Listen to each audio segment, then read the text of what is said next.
Hello दोस्तों, welcome back. Hindi के इस कड़ी में हम आगे बढ़ते हैं और आज हम पढ़ेंगे संधि विच्छेद।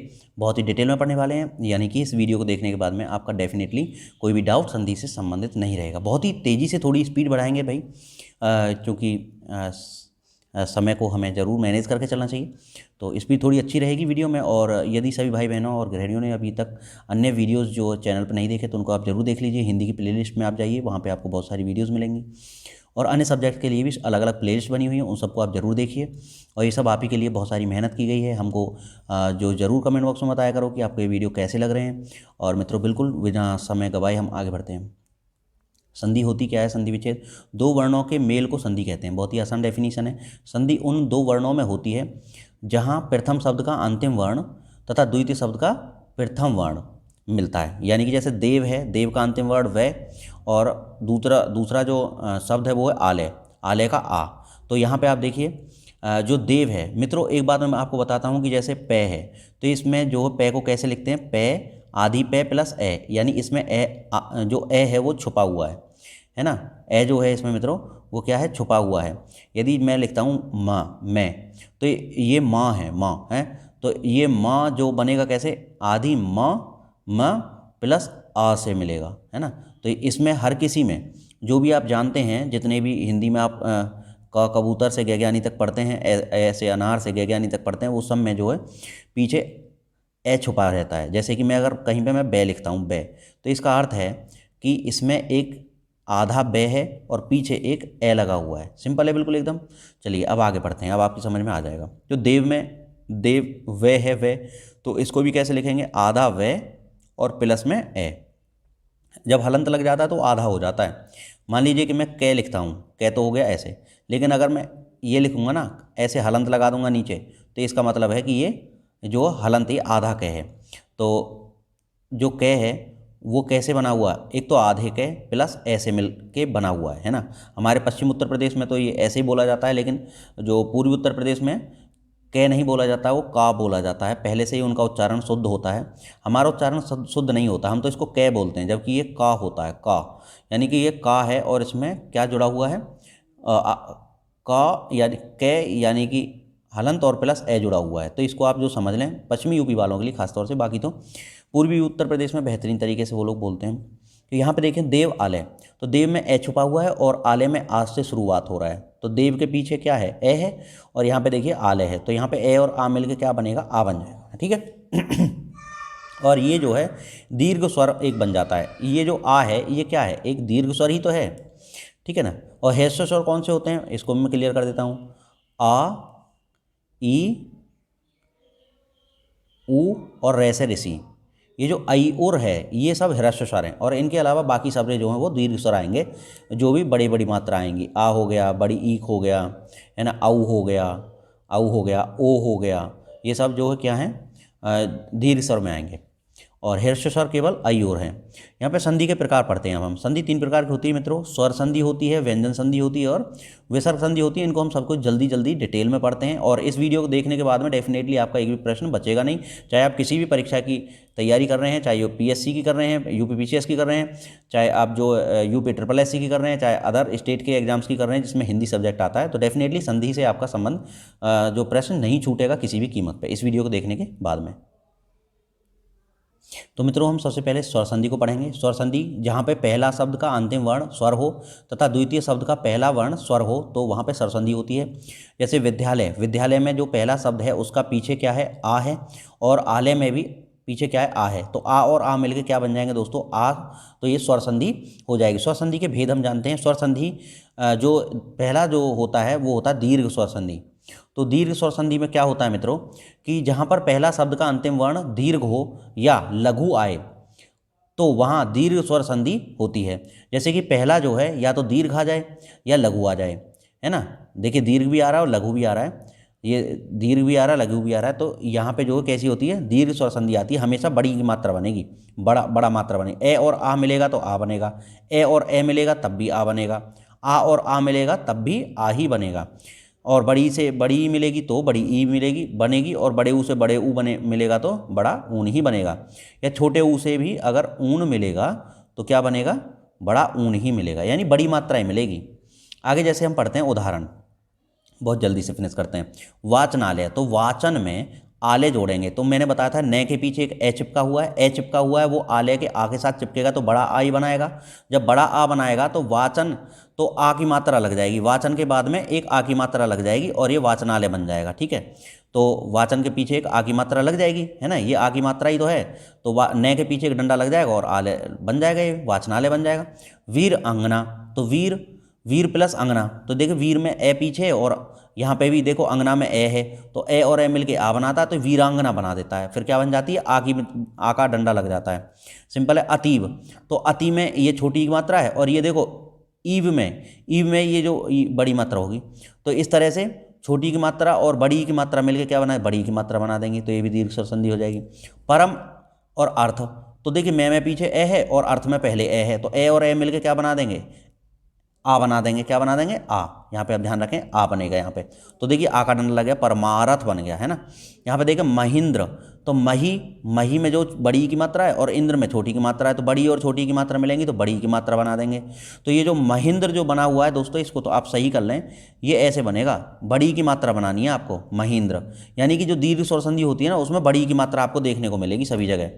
या आप अगर किसी शब्द को पा रहे हैं तो उसमें बड़ी की मात्रा, ये गलत लिखा हुआ महेंद्र, है ना, इसको आप सही कर दें, जैसे मैंने लिखा है ना महेंद्र, बड़ी की मात्रा लगानी है, यानी कि जहाँ पे बड़ी बड़ी मात्रा दिख जाए ना, समझ लो कि वहाँ पे आपकी दीर्घ स्वर संधि होती है। भाई आ की मात्रा दिख जाओ, है ना, जैसे देवालय, तो यहाँ पे देखिए देवालय में लिखता हूँ देवालय, तो ये जो आ का डंडा ही तो है, बड़ी मात्रा ही तो होती है आ, छोटी मात्रा तो ए होती है, बड़ी मात्रा आ होती है, तो यहाँ पे जो ये क्या है, बड़ी मात्रा, जैसे कि वीरांगना, आ का डंडा है ना, तो यहाँ पे भी देखो क्या हो जाएगी, बड़ी की मात्रा है, बड़ी आ की मात्रा है। वाचनालय में भी आ का मात्रा है। अतीब में भी देखो बड़ी की मात्रा है। आपको पता होगा कि अगर सीधे हाथ की तरफ से मात्रा चढ़ती है तो बड़ी की मात्रा होती है ना, तो और छोटी की इधर होती है, तो जो भी शब्द आप देखो और उसमें बड़ी की मात्रा हो, है ना, तो डेफिनेटली वो दीर्घ स्वर संधि में आती है। आगे देख ले भानुदय, ऊ की मात्रा देख लो आप, है ना, और अगर आप जानना चाहते हैं कि ये कैसे हुआ तो भानु और उदय को मिला के बनाता भानुदय, और भानु में छोटा हुआ है और उदय में भी छोटा हुआ, दोनों छोटे छोटे मिलके क्या बनाते हैं, बड़ी बनाती। देखो भानु में देखो, भानु अगर आप यहाँ पे देखोगे तो बड़ी यू की मात्रा है कि नहीं है, तो इसलिए छोटी छोटी मात्राएं मिलकर भी बड़ी यू की बनाती है, छोटी और बड़ी की मिलकर भी बड़ी बनाती हैं। आगे देखो गुरु उपदेश, तो यहाँ पे देखिए गुरु में छोटा हुआ है लेकिन उपदेश में भी छोटा हुआ है, दोनों ऊ मिलके बड़ा ऊन बना देते हैं। गुरु में सॉरी दोस्तों ये बड़ा हुआ है। आगे गुण संधि की बात करते हैं। गुण संधि में आप देखें तो बड़ी की मात्रा दिखाई देगी, दीर्घ स्वर संधि आप बिल्कुल छांट लेंगे, बड़ी ई की मात्रा दिखाई दे या बड़ा आ का डंडा दिखाई दे कहीं पे, है ना, तो ये सब दीर्घ स्वर संधि होती है, छांटना तो बहुत आसान है। यदि लघु और दीर्घ और रे ऋषि आए तो क्रम से ए ओ और अर हो जाता है।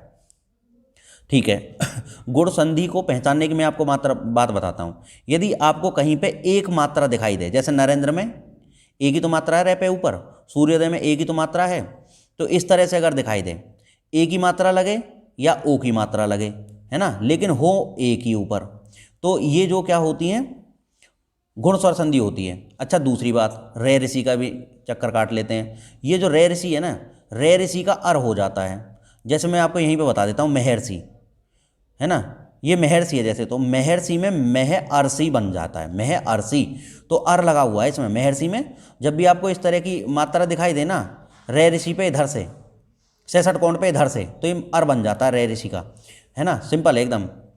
तो एक मात्रा दिखाई देगी पहली, तो देखो नरेंद्र में भी एक है, अब इसमें क्या है नर प्लस इंद्र, ए और ई मिलके मित्रों ए बना देते हैं। नर में ए है पीछे, रे के पीछे, और इंद्र में ई पहले है, तो ए और ई मिलके ए बना देंगे, मात्रा चढ़ जाएगी रे पे ए की, बड़ी सिंपल एकदम। जैसे सूर्योदय है तो सूर्य प्लस उदय, सूर्य में तो पीछे ए है और उदय में ऊ है, ए और ऊ मिलके क्या बना देगी, ओ बना देगी।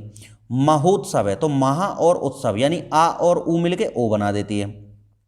ठीक है, देवर्षि है, देव और ऋषि मिलके, देखिए यहाँ पे देखिए ऋषि, रे से ऋषि जब मिल जाएगा ना तो अर बना देगा, है ना, जहाँ पे भी आपको देवर्षि महर्षि ये दिखाई दें तो आप समझ जाइए ये गुण संधि है, पहचानना तो बहुत आसान है। परमेश्वर है, जैसे परम और ईश्वर, तो यहाँ पे ए और ई मिलेगा, परम का परम में ए है पीछे और ईश्वर में ई है पीछे शुरुआत में, तो ए और ई मिलके क्या बना देगा, ए बना देगा। तो यहाँ पे आप एक चीज़ देखिए, बहुत ही सिंपल है ये फॉर्मूला। हम चलिए एक बार पहले फॉर्मूला देखते हैं। ए और ई मिलके ए बनाते हैं, ए और बड़ी ई मिलके भी ए बनाते हैं, ए और ऊ मिलके ओ बनाते हैं, ए और बड़ा ऊन मिलके भी ओ बनाते हैं, और ए और रे रेसी मिलके अर बनाते हैं। बस इतना सा छोटा सा फॉर्मूला है। और दूसरी बात, अगर कहीं पे पहचानना ही है केवल, तो आपको केवल अगर एक मात्रा दिखाई दे रही है, एक मात्रा दिखाई दे रही है ना ऊपर, तो सीधी सी बात है वो गुण संधि होगी। देखिए नरेंद्र में भी एक मात्रा है, सूर्योदय में भी एक मात्रा है, महोत्सव में भी एक मात्रा है, देवर्षि में भी एक मात्रा है, और देवर्षि का और महर्षि का थोड़ा सा अलग सिस्टम है। अर अर आपको दिखाई दे जाएगा, महर और देवर, है ना। इस तरह से जो अर जहाँ पर दिखाई दे जाए तो वो गुण संधि हो जाएगी। चलिए अगली की तरफ चलते हैं हम। ये वृद्धि संधि है साहब। वृद्धि संधि में दो मात्रा होती हैं, गुण संधि से थोड़ा सा अलग है। वृद्धि संधि में कितनी होती हैं? दो मात्रा। मैं अभी आपको दिखाता हूँ कि जैसे मत एक के में आप देख रहे हैं ऊपर इसमें दो मात्राएं, एक एक में ऊपर देखो दो मात्राएं, तो दो मात्रा दिखाई जाए तो वृद्धि संधि हो जाएगी। लघु या दीर्घ आ के बाद में ए और ए आए तो दोनों के स्थान पर दो मात्रा ऊपर हो जाती हैं। जब ओ आए तो दो मात्रा औ बन जाती है, यानी कि ए की तो दो मात्रा वाली बन जाती है, ए से एडी, और सॉरी आई से ऐनक, और जो ओ है ओ की दो मात्रा करके ऐसी बन जाती है। अगर एक एक मात्रा लग रही है, जैसे कि यहाँ पे आप देखें रे पे एक मात्रा लग रही है तो गुण संधि, और रे पे दो मात्रा लग रही है तो वृद्धि संधि। इस तरह से है, दो मात्रा दिखाई दें तो आपकी वृद्धि स्वर संधि हो जाती है। जल्दी से निपटा लेते हैं इसको। ये कह रहा है कि मत एक के, तो मत प्लस एक के, देखिए ए और ए से एडी मिलेगा ना तो ए से सॉरी आई से एनक मिलेगा ना तो आई से एनक ही बन जाएगा। ए आ या ए मिले तो आई से एनक ही बनेगा, यानी कि एक दो मात्रा ऊपर चढ़ेंगी। इसी तरह से ये है औ, औ से औरत बन जाएगी। एक एक एक और एक मिलके क्या बना देंगे? एक और एक मिलके, एक के पीछे भी ए है और एक में भी ए है, तो ए और ए मिलके क्या एक ही ऐसे एनक बना देंगे। और यहाँ पे आप देख ही रहे हैं कि इनके ऊपर दो मात्राएं हैं। चलिए अब यण स्वर संधि की बात कर लेते हैं। यण में प्यारे दोस्तों बहुत ही आसान है, पहले इसका नियम पढ़ लेते हैं। यदि छोटी इमली बड़ी ईक के बाद कोई अन्य स्वर आए, है ना, और उनके मेल से क्या बन जाता है? यह बन जाता है। इसी प्रकार छोटे उल्लू या बड़े ऊन के बाद में कोई अन्य स्वर आए तो उनके मेल से वह बन जाता है। यानी कि छोटी ई इमली और ईक का तो बन जाता है यह, और ऊ और ऊन का बन जाता है वह। इतना ध्यान रखना है आपको। अब आगे बढ़ते हैं। और रे ऋषि के आगे अगर कोई स्वर आए तो रे ऋषि नहीं बदलता। रे ऋषि का कोई भी स्वर इसके पीछे आ जाएगा तो क्या रहेगा? रे ऋषि रहेगा, इसमें कोई बदलाव नहीं आएगा। अब देख लीजिए, अब मैं आपको अगर शॉर्ट ट्रिक बताऊं तो इसमें जो है, जो ये है ना, ये या वह, उससे पहले वाला जो भी अक्षर होगा वो आधा होगा। ठीक है, अभी हम यहाँ पे देख लेते हैं। अत्यधिक, देखो ये से पहले तय है तो ये क्या है? आधा है। इत्यादि, ये से पहले तय है, ये आधा है। और यहाँ पे देखें न्यून, ये से पहले न है तो ये भी आधा है। इनमें क्या है? इस सब में जो यण संधि है। ठीक है, और बाकी देख लेते हैं। अति प्लस अधिक, मैंने बताया ई और ए मिलके जो ये बना लेते हैं, और ये से आगे वाला जो वो आधा हो जाता है। यहाँ पे देखिए ई और आ मिलके या बना लेंगे, लेकिन पहले वाला क्या है? जो तय है वो आधा हो जाएगा। आगे देखें जैसे न्यून, न्यून नी ऊन, तो यहाँ पे जो नी में तो ई है और ऊन में बड़ा ऊन है, तो यहाँ पे देखिए ये क्या बन जाएगा? या बन जाएगा। क्या बन जाएगा? या नहीं, ये बनेगा। ये क्या बनेगा? ये। और यहाँ पे अगर हम बात करें ऊन है तो यू बनेगा। क्या बनेगा? यू। ठीक है, तो नी प्लस ऊन बराबर न्यून बनेगा। देखिए मैं बताता हूँ, इधर नी प्लस ऊन जो है ये ई और ऊ मिल रहा है ना, तो यू बनेगा। क्या बनेगा? यू। और पहले वाले का आधा हो जाएगा, तो ने का आधा, तो ने ये आधा ने हो गया और ये न्यून बन गया। ठीक, जैसे स्वागत है, अब मैंने बताया था कि ये से पहले का भी आधा हो जाएगा और वैसे जो पहले आएगा वो उसमें भी उसका आधा हो जाएगा। अब स्वयं में देखो, वह के आगे जो स्वयं है उसका आधा हो रहा है कि नहीं हो रहा? तो आप इसको तो आराम से पहचान लेंगे। लेकिन ये बना कैसे है? ये ऐसे बना है सु, यहाँ पे देखिए ऊ है, ऊ प्लस आ, ऊ प्लस आ बराबर वाह होता है, तो स्वा बन गया। ठीक है, सु प्लस आगत बराबर स्वागत बन गया, क्योंकि ऊ और आ मिलके वाह बना देते हैं। अन्वेषण, मैंने बताया था पहचान करना बहुत आसान है। वैसे आगे पहले जो नया आया वो आधा हो गया ना, तो समझ लीजिए आपका यण संधि है, तो ऊ और ए मिलेगा तो वह बन जाएगा, और वैसे जो पहले आ रहा है वो आधा हो जाएगा, तो ये जो वह बनेगा उससे पहले तो नया आ रहा है ना, नए का आधा हो जाएगा। पितृनुमति, बस इसमें आप ध्यान रखेंगे, जहाँ पर त्रे त्रिशूल है ना, वो आपका यण संधि आएगा भाई। देखो पितृ अनुमति में है ना त्रय त्रिशूल, तो समझ लो कि ये जो किससे बना होगा, त्रु से बना होगा। आप समझ लो जरा, यहाँ पे पितृ है, पितृ, और यहाँ पे अनुमति है। तो इसमें एक खास बात है कि जो त्रु होता है ना, त्रु, और ये जो त्रु में क्या छिपा हुआ है, पीछे रे ऋषि छिपा हुआ है ना। ये जो हम ऐसे लिखते हैं ना, इसका मतलब है तय और रे ऋषि। तो ये जो पीछे क्या है, रे ऋषि है। अब जो संधि होगी वो रे ऋषि की होगी, किससे, ऐसे। तो इसमें कोई बदलाव तो होता नहीं है, ये रे ऋषि हो जाता है केवल। तो इसीलिए हम क्या करते हैं कि रे ऋषि हम चिपका देंगे, पितृ बन जाएगा, है ना। पितृ जो रे ऋषि, इसमें ऐसा कैसा ही आ जाएगा, तय आदि और रे ऋषि जब जोड़ेंगे तो क्या बन जाएगा, वो ऐसा बन जाएगा, त्रय त्रिशूल वाला। तो जहाँ पे त्रय त्रिशूल दिख जाए समझ लो वहाँ पे यण संधि है, बिल्कुल एकदम आंख मीच के। मात्रा आज्ञा में देखो त्रय त्रिशूल है ना, तो यण संधि। और दूसरी बात, ये त्रय कैसे बनता है, जब त्रय और ए आ जाता है तो क्या बन जाता है, त्रा बन जाता है। और अगर ए आएगा तो केवल त्रय बन जाएगा। ये बहुत ही जोर का सिस्टम है, इसको आप ध्यान रख लें। आगे देखते हैं।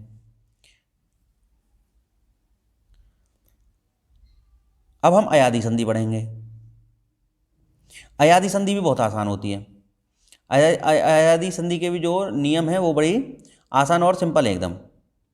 जैसे कि अया में, अयादी संधि में आपको एक तो अय दिखाई देगा, ये रहा, या आय दिखाई देगा, या अव दिखाई देगा, और या आव दिखाई देगा। बस इनको समझ लीजिए, ए आय और अब आव। अच्छा, ए कब से बनेगा, जो ए से एडी से तो बनेगा अय, आई पे एनक से बनेगा आय, और ओ से ओखली पे तो बनेगा अव, और औ से औरत पे बनेगा आव। यानी दो मात्रा पे तो आय आकार डंडा भी लग जाएगा, एक मात्रा पे केवल आय बन जाएगा, अव बन जाएगा, दो मात्रा पे आय और आव बन जाएगा। बड़ा ही आसान है। और ज़्यादातर इसकी एक मैं पहचान बताता हूँ बेहतरीन वाली, कि अयादी संधि के जो ज़्यादातर शब्द मिलेंगे वो आपको 3 अक्षरों वाले मिलेंगे। जैसे कि मैं बताऊँ नयन, 1 2 3, और जैसे कि मैं बताऊँ पवन, तो 1 2 3, या जैसे पावक, तो इसमें भी देखो 1 2 3 एक मात्रा है। तो 3 अक्षरों के ज़्यादातर आपको शब्द मिलेंगे। अगर 3 अक्षरों का जो शब्द मिल रहा है ना, तो समझ लीजिए कि वो आपकी अयादी संधि है। बिल्कुल आंख मीच के आप आंसर लगा सकते हैं, और बाकी फिर कोई भी कमी नहीं छोड़ रहे, हम नियम भी पढ़ लेते हैं। जैसे कि नयन है, तो न प्लस अय प्लस अन, ये 3 चीज़ों से बना है ना, जब जाके नयन बना है। अब इसमें जो है, अगर हम देखें कि नयन बना कैसे, तो ए के साथ में अय बनता है ना, ए के साथ में अय बनता है, तो समझ लीजिए कि ने पे एक मात्रा चढ़ी हुई है। तो यहाँ पे देखिए ने और अन, तो ए और ए मिलके क्या बनाएगा, ए और ए मिलके बना देगा आपका अयन, अय, तो नयन बन गया ये। जैसे नायक है, तो इस पे जो कौन सी मात्रा होनी चाहिए, 2 मात्रा होनी चाहिए, क्योंकि मैंने बताया था आय के लिए 2 मात्रा बनेंगी। तो यहाँ पे देखिए 2 मात्रा, ने नई प्लस अन, नई। अच्छा, नायक है ना, तो नई प्लस अक, तो नई जो है यानी कि ए से एडी वाली जो है, अगर ये ए के साथ में जुड़ती है तो आपका जो बना देगा आय, यानी कि ने के साथ में आयक बन जाएगा। ये 2 मात्रा तो हट जाएंगी और आय लग जाएगा, आय और के अक, तो नायक बन जाएगा। इस तरह से बड़ा ही सिंपल है। आगे बढ़ते हैं। पवन है, जैसे पवन, पवन है, तो ये भी बड़ा आसान है। अब इसमें तो यहाँ पे वन है, क्या है, वन, और वन तो किससे बनेगा, अव से बनेगा, है ना, प अव वन। देखिए पवन में क्या क्या चीज छिपी है, प अव और अन। तो यहाँ पे अव बनाना है ना, तो एक मात्रा वाला ही खेल होगा, ओ की ओखली, ओ से ओखली काम आएगी हमारी, पे और ओ और अन, यानी कि प और ओ और अन तो पीछे ही रहेगा, और पे और ओ क्या बनेगा, पो। और एक मात्रा अगर वाला है तो अब बनेगा, एक मात्रा वाला है ना पो, तो भाई पो में कितनी है, एक मात्रा है, और पीछे अन है, तो अब बनेगा, पवन बन जाएगा। अगर इसी में 2 मात्रा होती, जैसे पौ और अक बनता, अब ये अब नहीं बनेगा, अब आव बनेगा, तो पावक बन जाएगा। 2 मात्रा वाला आव बनाता है यानी पावक बन जाएगा, एक मात्रा वाला अव बनाता है यानी पवन बन जाएगा। सिंपल है। भावुक, अब इसमें क्या है, उक लग रहा है, तो भाव 2 मात्रा तो होंगी होंगी, और उक लगेगा तो भावुक बन जाएगा, यानी औ की मात्रा और ऊ मिल के भावुक बना देंगे। और यहाँ पे आप देखें 3 शब्द के ही, 3 अक्षर के ही लगभग सभी शब्द हैं। नावक, अब देखिए नावक नहीं है, नाविक होना चाहिए। यहाँ पे आप देखो नाविक होना चाहिए। तो नाविक का कैसे बनाएंगे कि नौ अब आव है ना दोस्तों, आव, भाई नाव में क्या है, ना आव, इक, इक पीछे है ही, तो 9 + 1 हो जाएगा, क्योंकि आव किससे बनेगा, 2 मात्राओं से बनेगा आव, एक मात्रा से क्या बनता, एक मात्रा से अब बनता। शायद आपको समझ में आ रहा होगा। अगर कोई डाउट रहता है तो आप हमें कमेंट बॉक्स में जरूर बताइए, हम दोबारा से क्लियर करने की कोशिश करेंगे। वैसे रहेगा नहीं, मुझे लग रहा है कि मैं ज़्यादा ही समझा रहा हूँ, कम नहीं समझा रहा हूँ। पवित्र, पवित्र की बात करूँ तो भाई अब बनना है ना, तो पवित्र में जो आपको एक मात्रा लगानी है, ये यहाँ पे जो मिस्टेक है ना। अगर पवित्र बनाना है, क्योंकि अब बनना है ना, तो पो प्लस इत्र, पो प्लस इत्र ही बन जाएगा पवित्र, 2 मात्रा की आपको आवश्यकता नहीं पड़ेगी, एक ही मात्रा से बनेगा। भाई जो पवित्र है ना, वो पो और इत्र को मिला के जो है एक ही मात्रा से बनेगा, है ना। अगर हमें पावित्र बनाना होता, क्या बनाना होता, पावित्र, तो भाई फिर पौ बनाते, फिर 2 मात्रा लगाते और इत्र लगाते, समझ गए। पौ दो दो, अब पावित्र बन गया इसका। अगर हमें पवित्र बनाना है, क्योंकि पावित्र, पावित्र में तो आव आ गया ना, तो वो 2 मात्रा से बनता है, लेकिन पवित्र बनाना है यानी पव प्लस अब प्लस इत्र, तो फिर वो हमारा केवल पो और इत्र से ही बन जाएगा, है ना, 2 मात्रा की आवश्यकता नहीं रहेगी। अब चलते हैं हम व्यंजन संधि की तरफ। तो दोस्तों व्यंजन संधि में क्या होता है कि 2 व्यंजनों के मेल से या व्यंजन अथवा स्वर के मेल से जो विकार उत्पन्न होता है उसे व्यंजन संधि कहते हैं। जैसे स्वर संधि में होता था, 2 स्वर आपस में मिलते थे, स्वर प्लस स्वर होता था, यानी 2 स्वरों के मेल से जो जो विकार उत्पन्न होता है उसको स्वर संधि कहते थे। लेकिन यहाँ पे क्या है, 2 व्यंजनों का मेल है, या तो दोनों के दोनों व्यंजन होंगे या एक व्यंजन एक स्वर होगा, तो जो संधि होगी, जो विकार उत्पन्न होगा, उसको हम व्यंजन संधि कहेंगे। तो दोस्तों व्यंजन संधि के भी इसी तरह से बहुत सारे रूल हैं, उसको हम सेकेंड वीडियो में पढ़ेंगे, क्योंकि ये वीडियो काफ़ी ज़्यादा लंबा हो जाएगा। तो स्वर संधि के रूल्स भी जो आपने देखे हैं, काफ़ी ऐसा नहीं है कि एक बार में याद हो जाएंगे, आपको 2 बार कम से कम वीडियो देखना पड़ेगा। तो इतनी ज़्यादा लंबी वीडियो हम नहीं बना रहे हैं, बस इतनी वीडियो में जो व्यंजन संधि है उसको सेकंड वीडियो में बनाएंगे। तो दोस्तों आपको ये वीडियो कैसा लगा हमें जरूर कमेंट बॉक्स में बताइए, आपकी समझ में आया कि नहीं आया है। यदि नहीं आया तो हम दोबारा से प्रैक्टिस करेंगे, तो दोबारा से कोशिश करेंगे। और दोस्तों यदि आपको ये वीडियो अच्छा लगा है तो आप इस पर जो लाइक करें, और अगर अच्छा नहीं लगा है तो आप इसको डिसलाइक करें, लेकिन ज़रूर आपका जो कमेंट है या जो भी आपका फीडबैक है वो हमारे लिए बहुत इंपॉर्टेंट है, तो हमको ज़रूर जो बताइए। मिलते हैं नई वीडियो में, तब तक के लिए नमस्कार, जय हिंद, वंदे मातरम। दोस्तों बने रहिए हमारे यानी रॉयल एकेडमी के साथ में। जय हिंद, वंदे मातरम।